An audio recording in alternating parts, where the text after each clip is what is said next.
En marzo de 2024, una cuadrilla de construcción empezó a demoler el piso del gimnasio de una escuela primaria en el centro de México. Era una obra rutinaria, renovación de infraestructura aprobada por el municipio. Nadie esperaba nada fuera del ordinario. Los trabajadores llegaron con sus herramientas a las 7 de la mañana, igual que cualquier otro día de obra. Al tercer día de trabajo, la excavadora golpeó algo bajo el concreto. No era roca, no era tubería vieja, era un conjunto de huesos humanos, parcialmente preservados, con fragmentos de tela todavía adheridos después de 3 décadas, y junto a esos restos, un objeto que los peritos de la fiscalía reconocieron de inmediato cuando llegaron al sitio, una placa de identificación escolar con el nombre de una mujer que había desaparecido 30 años antes. En 1994, una maestra de primaria salió del colegio un viernes al final del día. Cerró su salón, despidió a sus alumnos, recogió su bolso. Sus compañeros la vieron cruzar el estacionamiento hacia su auto. Nadie volvió a verla con vida. Esa misma noche, un empleado de una gasolinera a 2 kilómetros de la escuela llamó a la policía local. Había un auto estacionado frente a los surtidores desde hacía horas, motor apagado, llaves puestas en el encendido. En el asiento del copiloto, un bolso de cuero café con las pertenencias de la maestra intactas, cartera, identificación, llaves de su casa. El bolso nunca había sido abierto, nadie lo había tocado. Durante 30 años el expediente estuvo abierto, pero los expedientes abiertos y los expedientes activos son dos cosas muy distintas. Un expediente puede permanecer abierto durante décadas sin que nadie lo toque, sin que nadie haga una llamada, sin que nadie conecte dos puntos que siempre estuvieron frente a ellos. Lo que encontraron bajo ese concreto en marzo de 2024 no fue un accidente de la investigación. Fue el fracaso sistemático de una institución que nunca quiso buscar en serio. Y ese fracaso tiene nombres, fechas y decisiones concretas que se pueden documentar. Mi nombre es Ernesto Ríos. Cubrí casos de homicidio durante 15 años en El Informador, El Universal y Proceso. Vi expedientes desaparecer. Vi testigos retractarse sin explicación. Vi a funcionarios archivar casos con más velocidad de la que les tomaba leerlos. Lo que voy a contarles hoy no es un caso aislado, es un patrón. Y los patrones, si los documentas bien, empiezan a tener nombre. Si quieren seguir recibiendo este tipo de análisis, suscríbanse al canal. No me interesa el sensacionalismo, me interesan los documentos. Y los documentos de este caso tienen mucho que decir. La maestra se llamaba Graciela Montoya Fuentes. Tenía 42 años en 1994. Llevaba 16 años enseñando en la misma escuela primaria, en el mismo municipio donde había nacido y crecido. 16 años en el mismo salón, con los mismos pupitres de madera, con el mismo pizarrón verde que ella misma había pedido que no cambiaran porque decía que el blanco encandilaba a los niños de los primeros asientos. Era una mujer que conocía su lugar y lo había elegido deliberadamente. Sus alumnos la recordaban así, directa, sin paciencia para las excusas, pero la primera en quedarse después de clases si un niño necesitaba ayuda con las tablas de multiplicar o con la lectura. No era afectuosa en el sentido convencional, era confiable, y para un niño de 8 años que alguien sea confiable es mucho más valioso que el afecto superficial. Sus alumnos de distintas generaciones coincidían en una cosa: con la maestra Montoya sabías exactamente dónde estabas parado. El viernes de su desaparición, el 14 de octubre de 1994, fue un día ordinario hasta que dejó de serlo. Las clases terminaron a las 2 de la tarde. Graciela Montoya se quedó hasta las 3:30 revisando exámenes de matemáticas del grupo de cuarto grado. Una compañera la vio en la sala de maestros alrededor de las 3:15. Intercambiaron unas palabras sobre un evento escolar de la semana siguiente. La maestra estaba de buen humor. Recogió sus cosas y dijo que tenía que pasar al mercado antes de que cerrara. Esa fue la última vez que alguien de la escuela la vio. La llamada que nunca llegó fue la que tenía pendiente con su hermana. Todos los viernes, sin excepción, a las 5 de la tarde, Graciela llamaba a su hermana Leticia desde el teléfono de su casa. Era un ritual de años, una constante que ambas consideraban inamovible. Ese viernes el teléfono no sonó. Leticia esperó hasta las 6, luego hasta las 7. A las 8 de la noche llamó a la policía para reportar que su hermana no había llegado a casa y no respondía. La policía le dijo que tenía que esperar 24 horas para levantar un reporte formal de persona desaparecida. Esa regla de las 24 horas ha costado más vidas de las que nadie quiere documentar. Las primeras horas de una desaparición son las más críticas para cualquier investigación. Cada hora que pasa sin acción coordinada es una hora que el responsable puede usar para cubrirse, para moverse, para borrar rastros físicos y testimoniales.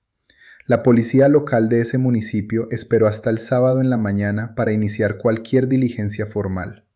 14 horas de ventaja para quien necesitara esa ventaja. El auto de Graciela Montoya fue encontrado esa misma noche del viernes por el empleado de la gasolinera, pero la conexión con el reporte de desaparición no se estableció de manera formal hasta el domingo. 2 días completos. El auto estuvo en ese estacionamiento durante 2 días sin que nadie lo relacionara con una maestra desaparecida, cuya escuela estaba a exactamente 2 kilómetros de distancia. Las llaves seguían en el encendido. El bolso con todas sus pertenencias seguía en el asiento del copiloto. Nadie había intentado robarlo. Nadie lo había movido. Alguien había dejado ese auto en ese lugar con la intención deliberada de que pareciera un abandono voluntario. Y la policía, por negligencia activa o por complicidad pasiva, colaboró con esa narrativa durante 48 horas críticas. La investigación inicial tuvo 3 fallas concretas y documentables que determinaron todo lo que vino después. Primera, no se aseguró la escena del estacionamiento de la escuela durante las primeras horas del sábado. Cualquier evidencia física en ese espacio fue potencialmente contaminada o destruida antes de que llegara un perito con equipo adecuado. Segunda, los interrogatorios al personal de la escuela, incluyendo al personal administrativo y al encargado de mantenimiento, se realizaron de forma laxa y no estructurada, sin cruzar testimonios ni verificar coartadas de manera sistemática.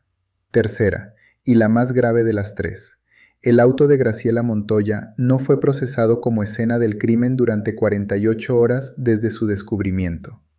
Para cuando los peritos llegaron con los protocolos adecuados, el vehículo había sido manipulado por al menos 3 personas distintas, incluyendo 2 elementos de la policía municipal que lo revisaron sin guantes y sin documentar su intervención. El expediente nunca avanzó, no porque no hubiera indicios desde el principio, porque los indicios que existían fueron mal manejados desde el primer momento, y una vez que la evidencia física está comprometida, reconstruir lo que ocurrió se vuelve casi imposible, sin un testigo dispuesto a hablar o una confesión. Nadie habló durante 30 años, y el caso fue perdiendo velocidad hasta quedar completamente inmóvil. Un expediente no se enfría de golpe, se enfría de la misma manera en que se enfría un cuerpo, lentamente, parte por parte, hasta que lo que queda ya no tiene temperatura ni urgencia. El caso de Graciela Montoya siguió ese proceso con una precisión que solo puede explicarse por abandono institucional deliberado o por algo peor. El detective encargado del caso en sus primeros años se llamaba Raúl Contreras Medina. Era un hombre metódico, según los registros públicos disponibles. Levantó 23 actas en los primeros 6 meses de investigación. Entrevistó a familiares, a compañeros de la escuela, a vecinos del barrio donde vivía la maestra. Siguió los procedimientos que estaba obligado a seguir. Pero en 1997, Contreras Medina fue reasignado a otra unidad, por decisión administrativa de la jefatura de la Policía Municipal. El caso pasó a manos de un investigador más joven, con menos experiencia en desapariciones, que lo revisó durante unos meses y luego lo archivó en espera de nuevas diligencias que nunca fueron programadas por nadie. En 2003, Contreras Medina se jubiló. Antes de retirarse, intentó que el expediente fuera revisado formalmente por la Fiscalía Estatal. La solicitud fue registrada con un número de folio y archivada junto a decenas de solicitudes similares. Las cajas de documentos del caso de Graciela Montoya terminaron en una bodega del Ministerio Público Municipal. Cajas de cartón sin etiquetas específicas, apiladas junto a cientos de otros expedientes igualmente olvidados, igualmente abiertos en papel y cerrados en la práctica. Leticia Montoya, la hermana de Graciela, llamaba a la fiscalía cada año, en octubre, en el aniversario de la desaparición. 29 llamadas en 29 años. Durante todo ese tiempo recibió la misma respuesta, con variaciones mínimas de redacción. El expediente sigue abierto, no hay novedades, le avisaremos si algo cambia. Nadie le avisó nada en 29 años, porque nada cambiaba, porque nadie estaba buscando de manera activa y sostenida. Pero alguien más estaba buscando, no en los archivos de la fiscalía, en los archivos de su propia memoria familiar, que a veces son más confiables que cualquier expediente institucional. El hijo de uno de los alumnos de Graciela Montoya se llama Alejandro Fuentes Sandoval. Tiene 38 años al momento de los hechos que voy a describir. Su padre, Rodrigo Fuentes, fue alumno de la maestra Montoya en el ciclo escolar 1993-1994, el último año completo que ella enseñó. Rodrigo Fuentes nunca olvidó a su maestra. Habló de ella durante toda la infancia de Alejandro. Le habló de su paciencia con los niños que no entendían rápido. Le habló del día en que ella misma pagó de su bolsillo los materiales de un alumno que no podía comprarlos. Le habló del aula, del pizarrón verde, de cómo ella hacía que las fracciones tuvieran sentido usando naranjas partidas a la mitad. Y le habló, siempre con la misma gravedad, de la mañana en que llegó a la escuela y le dijeron que la maestra no había aparecido. Alejandro Fuentes estudió Derecho. No ejerció como abogado litigante, sino como analista de cumplimiento normativo en una empresa privada. Pero a los 35 años, con acceso a bases de datos legales y tiempo libre que la pandemia de 2020 generó para mucha gente, empezó a revisar el expediente público del caso de Graciela Montoya. En México, los expedientes de casos no resueltos tienen secciones que son de acceso público por mandato legal de transparencia. No toda la información, pero sí los resúmenes de diligencias practicadas, las fechas de cada actuación y en algunos casos los nombres de testigos que prestaron declaración en audiencias públicas. Lo que Alejandro encontró después de meses de revisión sistemática no era evidencia nueva que hubiera aparecido de la nada. Era una inconsistencia que había estado en el expediente durante 30 años y que nadie había señalado, probablemente porque nadie había leído el expediente completo con la atención suficiente para conectar dos documentos separados. En el testimonio del encargado de mantenimiento de la escuela, levantado en noviembre de 1994, hay una mención directa a una obra de reparación que se realizó en el gimnasio ese mismo fin de semana, del 14 al 16 de octubre. Una fuga de agua debajo del piso, según la descripción. Una reparación urgente que habría requerido romper el concreto y volver a sellarlo. Pero en los archivos de la Junta Municipal de Infraestructura y Obras Públicas, que Alejandro consultó a través de una solicitud formal de información pública bajo la Ley de Transparencia, no existe ningún registro de esa intervención. Sin solicitud de permiso de obra, sin factura de materiales, sin bitácora de trabajos realizados, sin nada. Alguien reparó algo en ese gimnasio el fin de semana de la desaparición de Graciela Montoya. Lo hizo sin dejar registro oficial de ningún tipo, y nadie en 30 años había puesto esas dos piezas juntas sobre la misma mesa.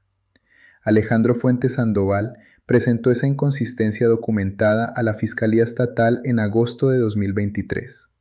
4 meses después, la Fiscalía emitió una opinión técnica interna que describía el hallazgo como insuficiente para reabrir diligencias activas en el expediente. La respuesta era predecible. Las instituciones no abren sus propios expedientes olvidados con facilidad, porque hacerlo implica reconocer el fracaso de sus predecesores. Alejandro no se detuvo. Contrató a un abogado especializado en litigios de transparencia y presentó una queja formal ante la Comisión Estatal de Derechos Humanos, argumentando omisión investigativa. Para entonces, la escuela ya había anunciado públicamente el proyecto de renovación integral aprobado por el gobierno municipal. El gimnasio estaba incluido específicamente en las obras programadas para comenzar en 2024. Alejandro Fuentes solicitó formalmente, con argumentación legal respaldada por su abogado, que antes de iniciar cualquier excavación en el área del gimnasio, se realizara una inspección técnica del subsuelo. La solicitud fue aceptada como medida de precaución, con resistencia visible de parte de las autoridades que preferían no complicar un proyecto de infraestructura ya aprobado. Las obras comenzaron el 4 de marzo de 2024. El equipo de construcción inició por las áreas periféricas del gimnasio y avanzó gradualmente hacia el centro de la nave principal. El 12º día de trabajo, la excavadora encontró resistencia en un punto del subsuelo, que no correspondía a la estructura original del piso según los planos del edificio. El operador de la máquina detuvo el equipo de inmediato. Llamó al supervisor de obra. El supervisor llamó a la fiscalía. Lo que siguió fue un proceso forense que duró 42 días. El equipo de antropología forense que llegó al sitio estaba compuesto por 6 especialistas de la Fiscalía Estatal, con apoyo adicional de 2 peritos contratados por la Defensoría Pública. Su trabajo no es excavar en el sentido común del término, es recuperar. La diferencia es técnicamente crucial.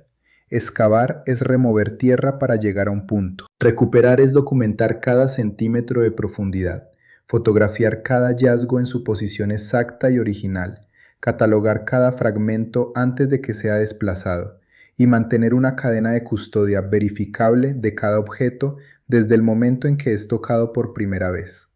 Es un proceso lento por diseño. La rapidez destruye evidencia. Los restos estaban a 83 centímetros de profundidad bajo una capa de concreto reforzado que había sido vertida encima de una capa más antigua de mezcla simple. El análisis estratigráfico de las capas indicó con claridad técnica que el concreto superior fue añadido en algún momento posterior al concreto original del piso, con una antigüedad estimada de entre 25 y 35 años, consistente con una obra de reparación realizada aproximadamente en octubre de 1994. El cuerpo había sido depositado en una excavación de aproximadamente 1 metro de profundidad, sobre tierra apisonada, y luego cubierto con la mezcla de concreto que luego se integró visualmente al resto del piso del gimnasio. Los objetos personales recuperados junto a los restos óseos fueron comparados metódicamente con el reporte de desaparición de 1994. Una pulsera de plata delgada, con 3 iniciales grabadas que coincidía exactamente con la descripción que Leticia Montoya había proporcionado en su denuncia original. Un par de aretes de clip, también de plata con diseño de flor, que los familiares reconocieron en fotografías forenses. Y la placa de identificación escolar, un rectángulo de metal esmaltado con el nombre completo, el número de empleado y el logotipo institucional de la Secretaría de Educación. 30 años bajo el concreto, en condiciones de legibilidad suficiente para ser procesada. La confirmación de identidad llegó 40 días después de iniciada la recuperación. La prueba de ADN comparó material genético extraído de los restos óseos con una muestra de sangre proporcionada voluntariamente por Leticia Montoya. El resultado fue positivo, con un margen de certeza científica superior al 99.7%. Los restos encontrados bajo el piso del gimnasio de esa escuela primaria pertenecían a Graciela Montoya Fuentes, maestra de 4º grado, desaparecida el 14 de octubre de 1994. Leticia Montoya recibió la llamada un martes en la mañana, en su casa, rodeada de su familia. Tenía 71 años. Había esperado 30 de ellos.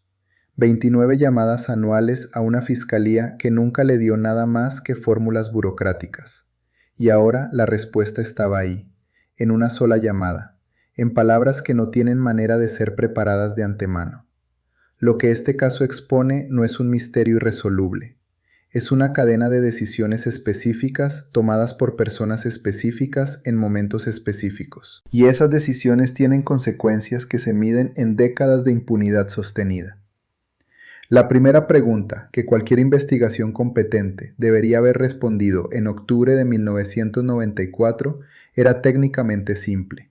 ¿Quién tuvo acceso al cuerpo de esta mujer y al espacio físico donde fue enterrada? La escuela era un edificio con acceso controlado, con horarios establecidos, con llaves asignadas a un número limitado de personas. El acceso al gimnasio fuera del horario escolar requería las llaves de mantenimiento.